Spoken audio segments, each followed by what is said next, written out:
Welcome back to my channel. आज का हमारा जो सेल ऑर्गेनल है जिसके बारे में हम आज डिस्कस करने वाले हैं उसका नाम है लाइसोसोम्स। लाइसोसोम्स बन के आता है किससे? लाइसोसोम्स बन के आता है हमारा गोल्गी apparatus में, जिसको हमने लास्ट की वीडियो में डिस्कस किया था। अब पढ़ते हैं लाइसोसोम। लाइसोसोम्स जो बनता है वो बनता है ये गोल्गी apparatus से, और कुछ अगर आप बोलूँ तो रफ एंडोप्लाज्मिक स्ट्रक्चर भी, रफ एंडोप्लाज्मिक रेटिकुलम भी इन्वॉल्व रहता है।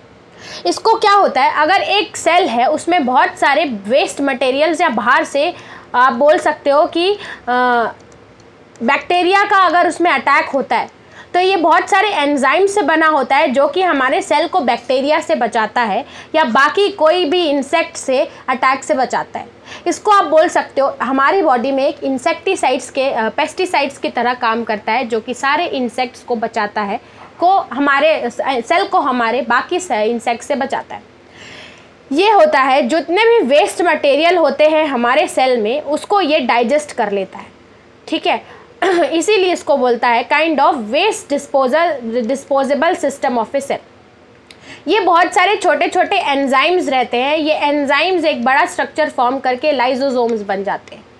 और ये बहुत सारे देखो क्या है, फिल्ड विद डाइजेस्टिव एंजाइम्स, और ये डाइजेस्टिव एंजाइम जितने भी इंसेक्ट और बैक्टीरिया रहते हैं सेल को उसको डाइजेस्ट करता है। ये suicidal bags of a cell भी बोलते हैं। फॉर एग्जाम्पल एक सेल में अगर कोई बैक्टीरिया की एंट्री या इंसेक्ट की एंट्री होती है तो हमारा सेल थोड़ा अनकंट्रोलेबल हो जाता है।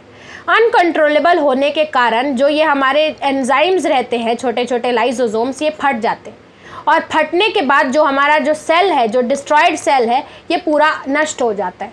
इसीलिए एक सेल को ये ख़त्म कर देता है अगर वो डैमेज हो गया, इसलिए इसको सुसाइडल बैग्स ऑफ सेल्स भी बोलते हैं। और ये एब्सेंट रहते हैं किसमें? आरबीसीज में ये एब्सेंट रहते हैं। अगर डिस्टर्बेंस हुआ तो ये लोग जो डैमेज सेल रहता है ये लाइसोसोम्स बर्स्ट हो जाते हैं, इसके जितने भी जो एंजाइम्स रहते हैं वो बर्स्ट हो जाते हैं और डाइजेस्ट कर ले रहते हैं इनका ओन सेल को। अब फंक्शंस ऑफ लाइसोसोम देखें तो लाइसोसोम का ये हमारा एक स्ट्रक्चर है, ये देख लो, ये लाइसोसोम्स का आपको स्ट्रक्चर दिख रहा होगा। अब फंक्शंस ऑफ लाइसोसोम देखते हैं। फंक्शंस क्या होता है? ये हमारे जो भी डाइजेस्टिव सिस्टम को फॉरेन मटेरियल्स या फॉरेन एंजाइम्स से जो वॉर्न आउट रहते हैं उसको बचाते हैं। जैसे बाहर से जो भी देखो इंटरसेलुलर डाइजेस्टिव, ये डाइजेस्टिव सिस्टम है, अगर बाहर से कोई भी फॉरेन मटेरियल है इसको वो बचाते हैं, इसीलिए इनको स्कैवेंजर्स और सेलुलर हाउस कीपर्स भी बोला जाता है। और ये डेड सेल को डाइजेस्ट कर लेते हैं, इसलिए इसको रिमूवल ऑफ। उसके बाद और अगर मैं आपको बताऊं तो प्रोटीन सिंथेसिस का भी काम करते हैं। और एग्जाम्पल अगर स्टारवेशन है, अगर सेल्स को भूख लगी है, मतलब अगर वहाँ पे खाना नहीं है, तो जो स्टोर्ड रहते हैं लाइसोसोम्स जो अपने डाइजेस्ट फूड रहते हैं उससे सप्लाई करते हैं एनर्जी।